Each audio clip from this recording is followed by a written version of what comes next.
साल 1998। कहते हैं कि अपमान एक ऐसा शब्द है, अगर किसी के दिल और दिमाग पे छप जाए तो वो इतिहास रच सकता है। यही बात लागू होती है टाटा मोटर पे। टाटा मोटर ने अपनी पहली पैसेंजर कार टाटा इंडिका बाज़ार में उतारी। दरअसल ये रतन टाटा का ड्रीम प्रोजेक्ट था और उसके लिए उन्होंने जी तोड़ मेहनत की थी, लेकिन इस कार को बाज़ार में इतना अच्छा रिस्पॉन्स नहीं मिल पाया जितना कि रतन टाटा ने सोचा था। इसी वजह से टाटा मोटर घाटे में जाने लगी। घाटे को देखते हुए रतन टाटा को इसे बेचने का सुझाव दिया और ना चाहते हुए भी रतन टाटा को इस फैसले को स्वीकार करना पड़ा।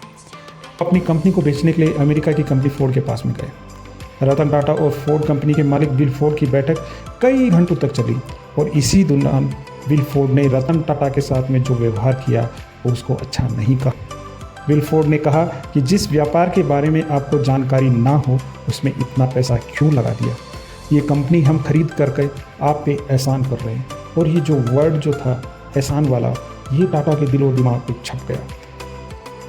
रतन टाटा ने अपमान का घूंट पिया और वहाँ से डील कैंसिल करके वापस भारत चले आए। लेकिन फोर्ड के जो अपमानित करने वाले वाक्य थे उन्होंने लगातार टाटा को बेचैन करके रखा। उनकी रातों की जो नींद थी वो उड़ा दी।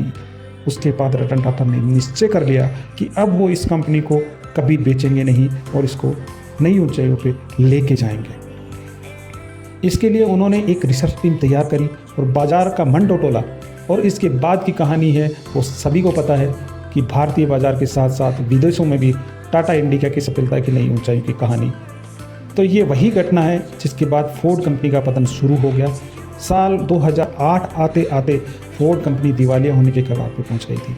मौके की नज़ात को समझते हुए रतन टाटा ने फोर्ड की लग्जरी कार लैंड रोवर और जगुआर बनाने वाली कंपनी JLR को खरीदने का प्रस्ताव रखा, जिसे फोर्ड ने सहर्ष स्वीकार कर लिया।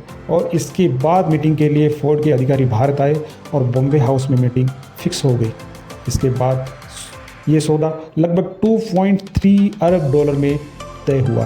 तब बिल फोर्ड ने रतन टाटा से वही बात दोहराई, लेकिन इस बार उनके शब्द जो थे वो अलग थे और शब्दों में उनके बदलाव था, उनके व्यवहार में बदलाव था। आज JLR टाटा ग्रुप का हिस्सा है और बाजार में बहुत बेहतर मुनाफा कमा रहे हैं और टाटा मोटर है वो आगे बढ़ती जा रही है।